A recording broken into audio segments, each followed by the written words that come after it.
బెంగళూరు నగరంలో ర్యాపిడో బైక్ను బుక్ చేసుకున్న యువతి ర్యాష్ డ్రైవింగ్ కారణంగా బైక్ రైడర్తో గొడవ పడింది. బైక్ దిగిన తర్వాత డబ్బులు చెల్లించేందుకు ఆమె నిరాకరించింది. దీంతో ఆగ్రహానికి గురైన ర్యాపిడో రైడర్ ఆ యువతిపై దాడికి దిగాడు. ఈ గొడవ సమయంలో ఆమె ఇంగ్లీష్, ర్యాపిడో రైడర్ కన్నడలో పోట్లాడుకున్నారు. ఘటనపై పోలీసులు ర్యాపిడో రైడర్ పై కేసు నమోదు చేసి అతన్ని అదుపులోకి తీసుకున్నారు. పోలీసుల విచారణలో అతను సంచలన వ్యాఖ్యలు చేశాడు.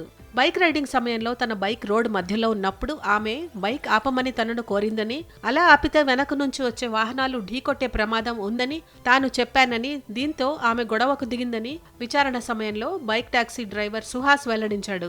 దీంతో తను కూడా కోపం పట్టలేక ఆవేశంలో మీ దేశం వెళ్లిపో అని అరిచానని అతను ఒప్పుకున్నాడు. గొడవ సమయంలో ఆమె తనను చదువు రాని వాడినని ఎగతాళి చేయడమే కాక నోటికొచ్చినట్లు మాట్లాడిందని, అంతటితో ఆగకుండా కాలర్ పట్టుకుని గొడవకు దిగిందని అతను తెలిపాడు.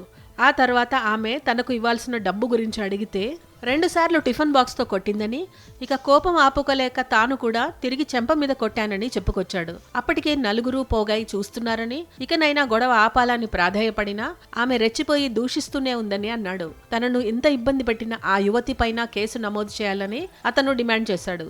కాగా దీనిపై ఆ యువతి మీడియాతో మాట్లాడుతూ, ఆ రైడర్ ట్రాఫిక్ రూల్స్ పాటించకుండా ఇష్టం వచ్చినట్లు బండి నడిపాడని, వద్దన్నందుకే వాదనకు దిగాడని చెప్పుకొచ్చింది. అతడికి డబ్బులు చెల్లించి హెల్మెట్ కూడా ఇచ్చానని పేర్కొంది. లాంగ్వేజ్ ప్రాబ్లంతో అతనితో మాట్లాడడానికి ఇబ్బంది పడ్డానని, కానీ అతడు మాత్రం తనను మీ దేశానికి తిరిగి వెళ్ళు అని అన్నాడని తెలిపింది. కన్నడ మాట్లాడకపోతే మా రాష్ట్రంలో ఉండద్దు అని అతడు అని ఉంటే కూడా తాను బాధపడేదాని కాదని, కానీ అతడు తనను దేశమే విడిచిపోవాలంటూ మండిపడ్డాడని వాపోయింది. అతడు రాష్ట్రం అనే మాటకు బదులు దేశం అనటం తప్పని, దానికి అతడిపై చర్య తీసుకోవాలని ఆమె డిమాండ్ చేసింది. ఈ ఘటనపై దర్యాప్తు జరుగుతోందని పోలీసులు తెలిపారు.